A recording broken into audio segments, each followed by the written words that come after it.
भारत में 1947 यानी आजादी के बाद से जितने भी प्रधानमंत्री हुए हैं उसमें से कोई भी प्रधानमंत्री मुसलमान नहीं रहा है। लेकिन देश के पहले एजुकेशन मिनिस्टर मौलाना आजाद देश के प्रधानमंत्री की कुर्सी के काफी करीब पहुंच गए थे, लेकिन कुछ ऐसी वजहें थी जिनकी वजह से वो प्रधानमंत्री नहीं बन सके। इस वीडियो में आपको डिटेल में बताएंगे कि आखिर उस वक्त हुआ क्या था, और सवाल ये भी है कि क्या कोई मुसलमान व्यक्ति देश का प्रधानमंत्री बन सकता है।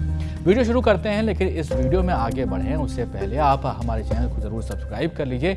इंस्टाग्राम या फिर फेसबुक पर आप हमें देख रहे हैं तो हमारे पेज को जरूर फॉलो कर लीजिए। मेरा नाम है सैयद सोबान, आप देख रहे हैं स्विच।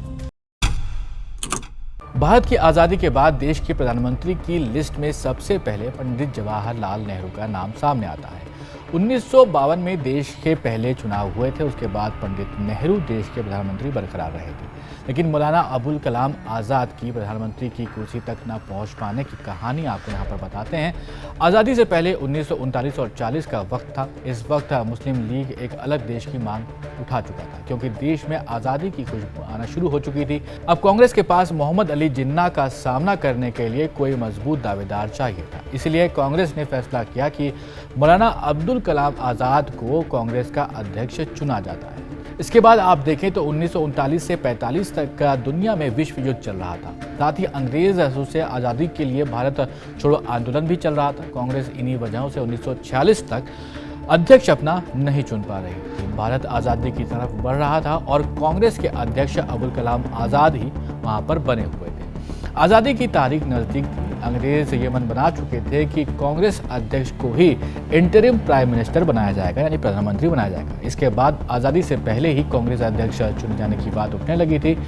मौलाना आज़ाद ने अपनी बायोग्राफी इंडिया विंस फ्रीडम में इस बात का जिक्र किया है कि आज़ादी के बाद भारत की जो नए कांग्रेस अध्यक्ष होते वो चुने जाते, उसमें मतभेद होना शुरू हो गया था। पद एक था, लेकिन यहाँ पर दावेदार कई थे, और मौलाना आज़ाद ने अपनी किताब में लिखा कि अखबारों में छपने लगा था कि उन्हें ही कांग्रेस का अध्यक्ष दोबारा चुन लिया जाए। वहीं दूसरी तरफ सरदार वल्लभ भाई पटेल भी कांग्रेस अध्यक्ष बनना चाहते थे।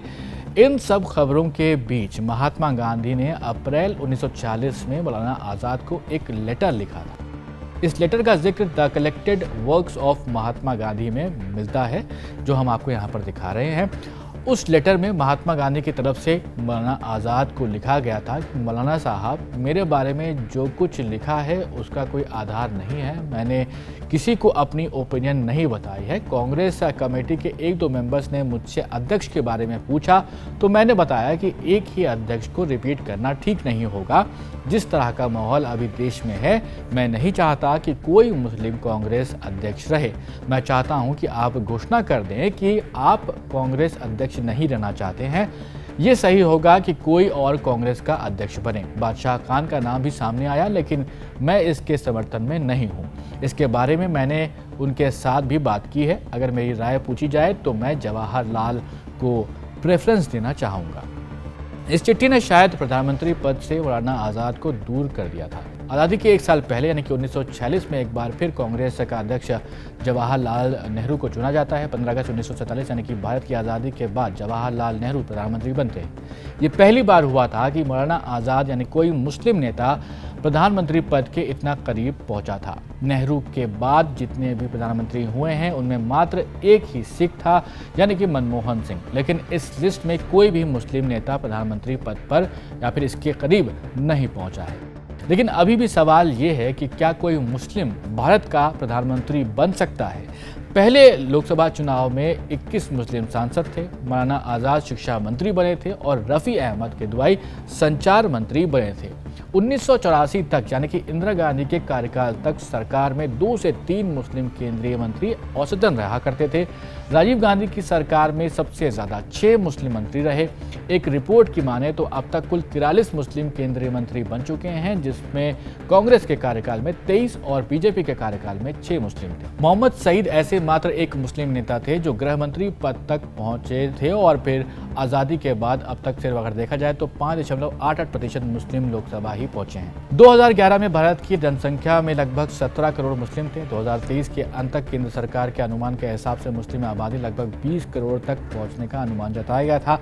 आबादी के हिसाब से अगर देखा जाए तो 77 मुस्लिम सांसद हो सकते हैं, लेकिन इनकी संख्या लगभग 27 ही है। रूलिंग पार्टी बीजेपी से एक भी मुस्लिम सांसद नहीं है, न लोकसभा में न राज्यसभा में। साल 1980 में सबसे ज्यादा 49 मुस्लिम सांसद लोकसभा पहुंचे थे। जानकारों का मानना है कि भले ही भारत एक सेक्युलर देश हो, लेकिन आज़ादी के वक्त जिस तरह से बंटवारा हुआ, मुसलमानों के लिए अलग देश बनाना पड़ा, उसके बाद से ही कभी किसी सरकार ने भारत के लिए मुस्लिम प्रधानमंत्री का नाम आगे नहीं सुझाया है। लोकसभा 2024 के चुनाव में देखा जाए तो एनडीए और इंडिया ब्लॉक आमने सामने हैं। बीजेपी ने एक मुस्लिम कैंडिडेट केरल से मैदान में उतारा है। कुल 4 मुस्लिम कैंडिडेट एनडीए से मैदान में हैं। वहीं दूसरी तरफ इंडिया ब्लॉक ने 34 मुस्लिम सांसद उम्मीदवार मैदान में उतारे हैं। इनकी भी किस्मत का फैसला होना है और 4 जून को रिजल्ट सामने होगा। भारत को मुस्लिम राष्ट्रपति से उपराष्ट्रपति तक मिले हैं, लेकिन कोई भी प्रधानमंत्री पद तक नहीं पहुंचा है। सवाल यही है कि क्या कोई मुस्लिम प्रधानमंत्री बनाया जा सकता है? तो जवाब यही है कि बिल्कुल बनाया जा सकता है। भारत एक धर्मनिरपेक्ष लोकतंत्र है। यहाँ किसी भी धर्म के व्यक्ति को सर्वोच्च पद मिलने की अनुमति है, जिसमें मुसलमान भी शामिल होते हैं। संविधान के हिसाब से अगर देखा जाए तो कुछ भी ऐसा मेंशन नहीं है इसमें जो किसी मुस्लिम को प्रधानमंत्री बनने से रोकता हो। किसी भी नेता को प्रधानमंत्री पद तक पहुंचाने के लिए पॉलिटिकल पार्टीज सोशल, कल्चरल और पॉलिटिकल कंसिडरेशन को देखने के बाद ये तय करती हैं कि आगे की राह क्या होगी, कौन प्रधानमंत्री पद का उम्मीदवार बनेगा। आप जरूर कमेंट करके बताइएगा कि भारत के इतिहास में कौन से ऐसे मुस्लिम नेता रहे हैं जो प्रधानमंत्री बनाए जा सकते थे। कमेंट जरूर करिएगा। इस वीडियो को लाइक और शेयर जरूर करिएगा। फिलहाल इस वीडियो में इतना ही। मुझे दीजिए इजाजत। आप देख रहे थे स्विच।